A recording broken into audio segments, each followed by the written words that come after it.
Performance හොයන කොල්ලෝ දෙකට බෙදිලා ගහගන්න ලංකාවේ ලොකුම වලිය තමයි මේ. එක පැත්තක තියෙන්නේ Naked Street Legend එක Bajaj NS200 BS7. අනිත් පැත්ත තියෙන්නේ Street Fighter එක KTM Duke 200. මොකක්ද ඔයාට හොඳටම සෙට් වෙන්නේ කියලා අද බලමු. Bajaj NS200 එකේ අලුත්ම BS7 version එක 2023 අවසානයේ වගේ මාකට් එකට ආවේ. අනිත් පැත්තෙන් KTM Duke 200 එක හැමදාම වගේ ලෝකෙ පුරාම තියෙන අති නවීන තාක්ෂණයේ එක්ක මාකට් එකේ වැජබෙනවා. මෝටර් එක ගැන කතා කරොත් NS200 එකේ තියෙන්නේ triple spark 199.5 cc එන්ජින් එකක්. ඒකෙන් 24.5 PS වල පවර් එකකුයි 18.7 Nm වල ටෝක් එකකුයි දෙනවා.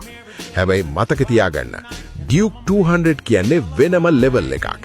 ඒකෙන් liquid cooled DOHC එන්ජින් එකෙන් 25 PS පවර් එකක් සහ 19.3 Nm ටෝක් එකක් එළියට දානවා.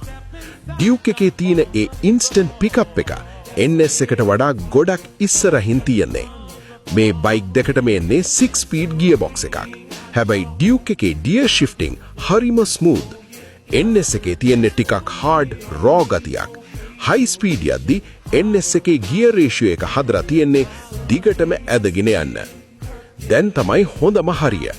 NS200 BS7 එකේ දැන් තියෙන්නේ upside down forks. ඒක ලොකු upgrade එකක්. හැබැයි Duke එකේ එන්නේ WP Apex USD forks. handling අතින් Duke එක කප් එක ගහනවා. බ්‍රේක් ගැන බැලුවොත් දෙකටම dual channel ABS එනවා. ඒත් Duke එකේ බයිට් එක සහ කොන්ෆිඩන්ස් එක අති විශිෂ්ටයි. ට්‍රැෆික් එක අස්සෙන් කපාගෙන යන්න Duke එක තරම් ලේසි බයික් එකක් තවත් නැහැ. ඒකේ weight එක අඩුයි, turning radius එක සුපිරි. හැබැයි highway එකක 130-140ට යද්දී NS200 එකේ තියෙන stability එක Duke එකට වඩා වැඩි. කෙටි රේස් එකක් නම් කිසිම සැකයක් නැහැ Duke 200 එක ලේසියෙන්ම දිනනවා.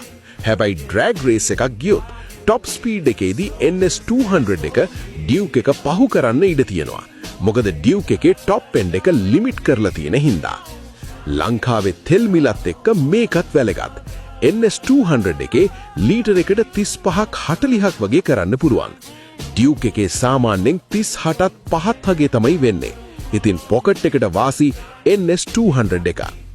මේ දෙකම සුපිරි මැෂින් දෙකක්. හැබැයි ඔයාට ඕන නියම පවර් එකයි හයි එන්ඩ් ලුක් එකයි නම් යන්න ඕන Duke එකට.